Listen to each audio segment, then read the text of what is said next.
नमस्कार दोस्तों, ये वीडियो आपको हेल्प करेगा ये जानने में कि क्यों आपको किसी के बारे में नेगेटिव नहीं सोचना चाहिए।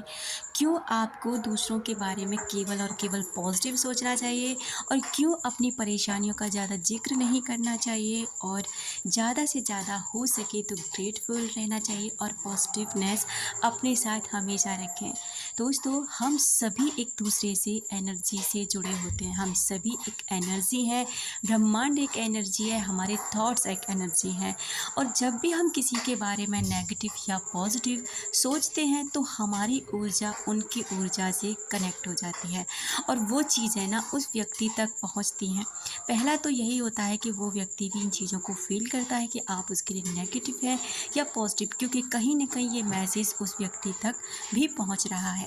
और वहीं अगर आप जैसे मान लीजिए किसी को आप मैनिफेस्ट कर रहे हैं, कोई आपका क्रश है, कोई आपको छोड़कर चला गया, लेकिन फिर भी आप चाहते हैं कि वो व्यक्ति आपकी लाइफ में फिर से लौट कर आए, तो आपको उसके बारे में क्या सोचना चाहिए। और तीसरा कि अगर आप लोगों के बारे में नेगेटिव बातें करते हैं या किसी नेगेटिव इंसान के बारे में चर्चा करते हैं तो उनका प्रभाव भी आपके ऊपर पड़ता है और आपकी जो एनर्जी होती है, आपकी जो ऊर्जा, जो पॉजिटिवनेस होती है, वो कहीं न कहीं डिस्ट्रॉय होती है और उसकी नेगेटिव ऊर्जा आपको मिलती है, जिससे उसका भी रंग आपके ऊपर धीरे धीरे करके चढ़ने लगता है, क्योंकि उसकी एनर्जी, जो नेगेटिव एनर्जी आप उसके बारे में आप बातें करते रहते हैं, वो कहीं न कहीं आप पर असर डालती है।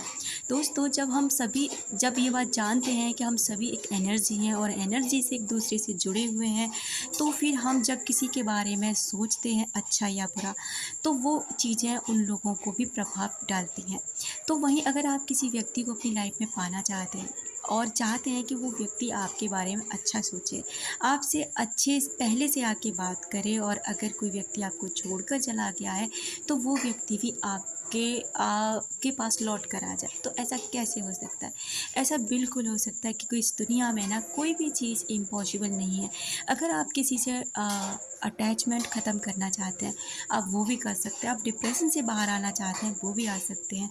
आप एंजाइटी में हैं, किसी को दिन रात याद करते हैं, दिन रात उसकी यादों से निकल नहीं पा रहे हैं, तो आप उससे भी ना बहुत आसानी से बाहर आ सकते हैं, क्योंकि ये सारा का सारा जो माजरा है ना, जो खेल है ना, वो हमारी सिर्फ़ और सिर्फ़ विचारों का है, क्योंकि हमारा माइंड हमें अतीत में रखता है और अतीत में रखने की वजह से हम उन बातों को याद करते रहते हैं जो बातें बीत चुकी होती हैं, और हमारा माइंड उनको प्रेजेंट में भी चला रहा होता है।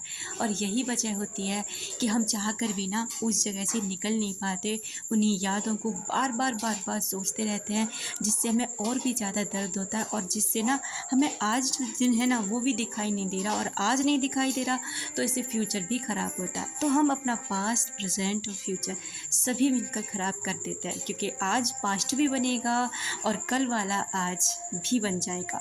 तो इसलिए आपको हमेशा ये ध्यान रखना चाहिए कि आपको क्या करना है।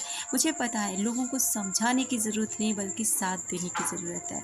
मैं जानती हूँ कि जब डिप्रेशन में चले जाते हैं, एंजाइटी में होते हैं, किसी की यादों में तड़पते हैं, कोई धोखा दे देता है, तो किस तरह से हम टूट जाते हैं, किस तरह से परेशान होते हैं, किस तरह से हम वहाँ से बाहर निकल के आते हैं। क्योंकि इन सभी चीज़ों को, इन सभी परेशानियों को मैंने भी कई साल अपने जीवन में फेस किया है और वहाँ से खुद को निकाला है और अपने आप को यहाँ पर ला के खड़ा किया है कि मैं आज ना सबके सामने इन बातों को बहुत आसानी से और बहुत अच्छे तरीके से रख सकती हूँ। तो अगर आप किसी भी व्यक्ति को अपनी लाइफ में फिर से पाना चाहते हैं ना, तो बस आपको अपनी ऊर्जा को ठीक करना है, अपने आप को ठीक करना है। दूसरा, आपको सबसे ज़्यादा ना ध्यान जो देना, वो देना है अपनी हीलिंग पर। खुद की हीलिंग करनी है, और आप जब तक आप खुद की हीलिंग नहीं करेंगे ना, तब तक आप कुछ कर ही नहीं सकते, किसी को अपनी तरफ अट्रैक्ट कर ही नहीं सकते। उसके बाद आपको सेल्फ लव करना होता है। सेल्फ लव से बड़ा इस दुनिया में कोई चमत्कार नहीं।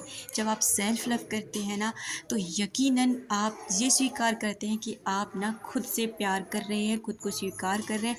आप जैसे भी है ना, आपको कोई खालीपन नहीं, आप किसी को अपनी लाइफ में महत्व नहीं देते, आप खुद को महत्व देते हैं।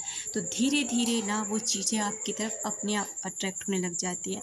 अगला है, दूसरों के पीछे भागना बंद कर दो, क्योंकि अगर आप दूसरों के पीछे भागना बंद नहीं करेंगे ना, तो वो आपको ऐसे ही भगाएंगे और आपका जीवन भागते भागते यूं ही गुजर जाएगा। इसलिए दूसरों के पीछे बिल्कुल भागना बंद कर दो। अगर वो आपको भाव नहीं देते ना, तो उन्हें अपनी अहमियत दिखाओ, अपनी कीमत दिखाओ कि आप रियल में हो क्या।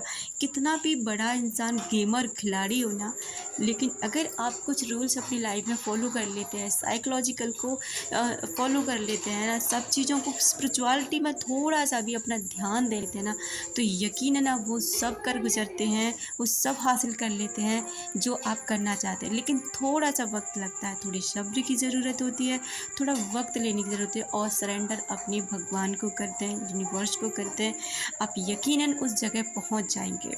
अपनी हॉबीज़ पर ध्यान दें, जो भी आपकी हॉबीज़ हैं, हाँ बेटा, उन हॉबीज़ को निकारो, उन हॉबीज़ को ठीक करो, उस लाइफ को जीने की कोशिश करो जब आप पहले जीना चाहते थे। आप ना फिर से खड़े हो सकते हैं, बस आपको ना अपने अंतर मन में वो चीज़ें फिर से जो पहले से भरी हुई है ना, उन्हें निकालना। खुद का चुनाव करो, सबसे पहले खुद की खुशी को सबसे पहले रखो, अपनी अहमियत को समझो, दूसरों के पीछे गिड़गिड़ाना रोना। पता है ये क्यों गिड़गिड़ाते और रोते हैं? क्योंकि जो ज़रूरतें वो पूरा कर रहा था, जो बातें वो सामने वाला हमसे कर रहा था, कहीं न कहीं उन बातों की हमें आदत हो जाती है और इसी वजह से उस खालीपन को भरने के लिए ना हम तड़पते रहते हैं। बाकी वो बातें ना आपको खुद से करनी, सेल्फ लव यही तो सिखाता है। आपको खुद को इस तरह से रखना है जैसे आप ना अपने सबसे बड़े प्रेमी हैं।